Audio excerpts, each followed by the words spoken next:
November 23, 2024 at ito ang first Holy Communion ni Gabriel mga mami. So ito siya, ayan, sa wakas natuloy na rin dahil dapat nung isang Sabado pa ito pero nagbagyo.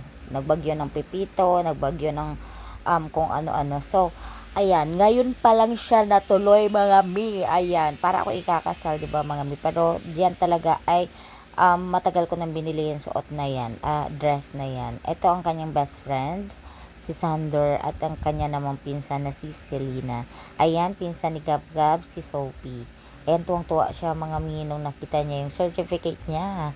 Natapos na ang kanyang first Holy Communion. And then, eto ang kamami ko na si Mami Arlene. Nagtanong pa siya minong nasa bibig niya yung Body of Jesus, yung host niya, sabi niya, can I swallow it?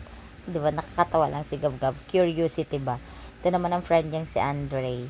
So, ayan, mga binata niya, friend niyang si Sander. At kami magnanay, syempre. Medyo maaga kaming dumating dyan. So, yun lang mga mi.